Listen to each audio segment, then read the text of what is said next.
do we have to love the Prophet, peace and blessing of Allah be upon him, more than any other person. Praise be to Allah. Allah has commanded us to obey the Prophet, peace and blessing of Allah be upon him.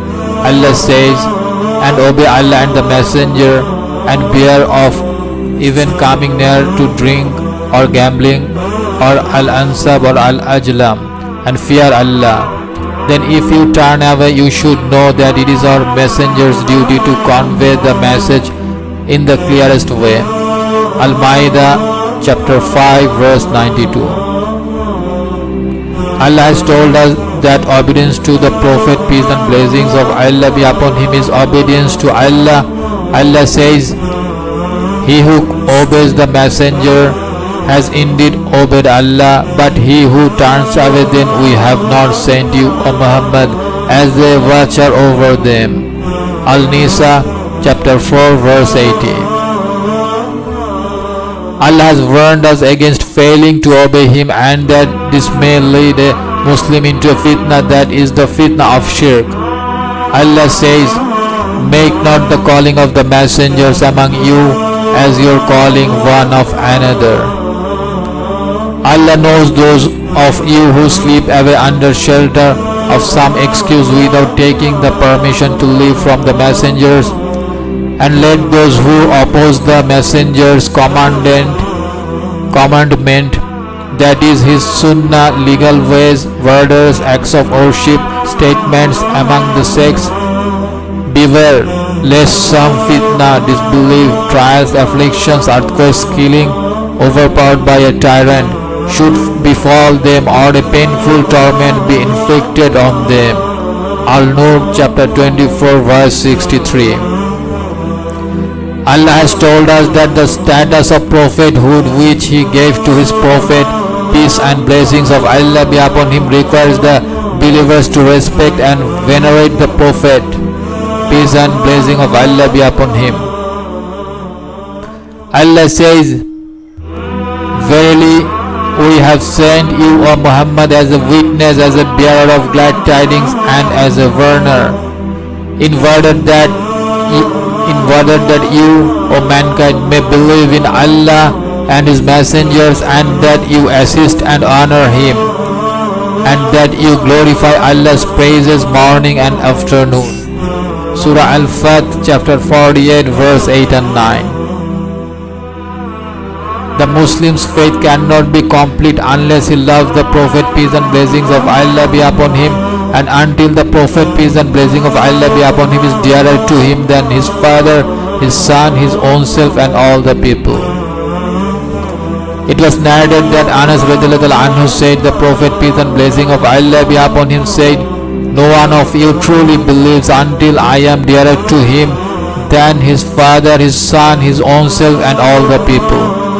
Narrated by Al-Bukhari, Kitab Al-Iman, Hadith number 15, Muslim, Hadith number 44. It was narrated that Abdullah ibn Hisham said, we were with the Prophet, peace and blessing of Allah be upon him, when he was holding the hand of Umar ibn al-Khattab. Umar said to him, O messengers of Allah, you are dearer to me than everything except my own self. The Prophet, peace and blessing of Allah be upon him, said, no, by the one in whose hand is my soul, not until I am dearer to you than your own self. Umar said to him, now by Allah you are dearer to me than my own self. The Prophet, peace and blessing of Allah be upon him, said, now you are a true believer, O Umar. Narrated by Al-Bukhari, 6257. Shaykh al-Islam ibn Taymiyyah, may Allah have mercy on him, said, the reason why it is obligatory to love the Prophet, peace and blessing of Allah be upon him, and venerate him more than any other person, is that we cannot attain the greatest good in this world or in the hereafter except at the hands of the Prophet, peace and blessing of Allah be upon him, by believing in him and following him. That is because no one can be saved from the punishment of Allah, and the mercy of Allah cannot reach him except by means of the Prophet. by believing in Him, loving Him, being loyal to Him and following Him. This is the means by which Allah will save him from punishment in this world and in the hereafter. This is the means by which he will attain what is good in this world and in the hereafter. The greatest blessing is the blessing of faith, which can only be attained through him, and which is more beneficial than his own self and his wealth.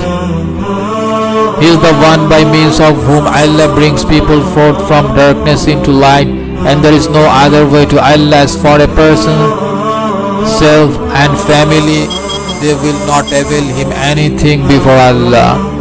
Majmu al-Fatwa 27/246. One of the scholars said, if a person thinks of the benefits that he has been given through the Prophet, peace and blessing of Allah be upon him, through whom Allah brought him forth from the darkness of kufr into the light of faith, he will realize that he is the cause of his soul remaining forever in eternal bliss, and he will understand that this benefit is greater than all other. So he, the Prophet, peace and blessing of Allah be upon him, deserves that his share of a person's love should be greater than anyone else. But people vary with regard to that, depending on the extent to which they bear that in mind or neglect it. Everyone who truly believes in the Prophet, peace and blessings of Allah be upon him, will inevitably have a strong love for him. But they differ in the extent and depth of their love for him. Some of them have a great deal of love for him, and some have only a little, like those who are absorbed in their own whims and desires most of the time. But when mention of the Prophet, peace and blessing of Allah be upon him, is made, most of them long to see him and prefer that to their own family, sons, wealth and fathers. But that feelings quickly fades because of their distractions, and Allah is the one whose help we seek. See Fathul Bari 1/59. This is what is referred to in the verse where Allah says, interpretation of the meaning, the Prophet is closer to the believers than their own selves. Surah Al-Ahzab chapter 33 verse 6. Ibn Khatir, may Allah have mercy on him, said, Allah knew how compassionate his messengers, peace and blessing of Allah be upon him, was towards his ummah, and how sincere he was towards them. So he made him closer to them than their own selves, and decreed that his judgment among them should take precedence over their own preferences. 6/380. Shaykh Ibn Sa'di, may Allah have mercy on him, said, Allah tells the believers something by which they may understand the position and status of the messengers, peace and blessings of Allah be upon him, so that they might interact with him appropriately. So he said, the Prophet is closer to the believers than their own selves, the closest that he could be to a person, and closer than his own self. So the messenger is closer to him than his own self, because he, peace and blessing of Allah be upon him, was so kind and sincere and compassionate towards them. He was the kindest and most merciful of mankind. The messengers of Allah did the greatest of favors to all of mankind. Not the slightest good came to them, and not the slightest harm was warded off for them except through him. Hence, if there is a conflict between what a person himself wants or what other people want and what the messenger wants, then what the messenger wants must take precedence. What the messenger says cannot be overridden by what any person says, no matter who he is.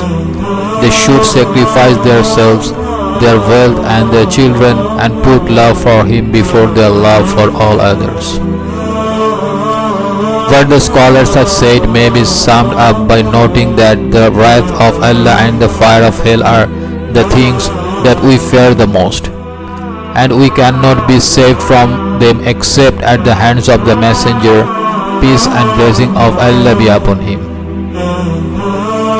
The pleasure of Allah and the garden of paradise are the things that we want the most, but we cannot attain them except at the hands of the Messenger. The Prophet, peace and blessings of Allah be upon him, referred to the former when we said, "The likeness of me and you is that of a man who lit a fire, and grasshoppers and moths started falling into it, and he tried to push them away. I am seizing your waistbands and trying to pull you away from the fire, but you are trying to get away from me." Muslim 2285 from the hadith of Jabir. A similar hadith was narrated by Al-Bukhari 3427 from the hadith of Abu Hurairah radhiyallahu anhu. What is meant by this hadith is that the Prophet, peace and blessings of Allah be upon him, likened the way in which the ignorant and disobedient rush to fall into the fire of the hereafter by means of their sins and whims and desires to the fire, and their keenness to fall into that fire. Even though he is trying hard to prevent them from doing so, to the way in which moths and other insects are fatally attracted to the fire. Both of them are keen to destroy themselves because of their ignorance of the consequences. Sharh Muslim by Al-Nawawi. The latter was referred to by the Prophet, peace and blessing of Allah be upon him, when he said, "All of my ummah will enter paradise except those who refuse." They said, "O messengers of Allah, who would refuse?" He said, "Whoever obeys me will enter paradise, and whoever disobeys me has refused." Al-Bukhari 7280 from the hadith of Abu Hurairah radhiyallahu anhu, and Allah is the source of all strength. To get new episodes, click subscribe button.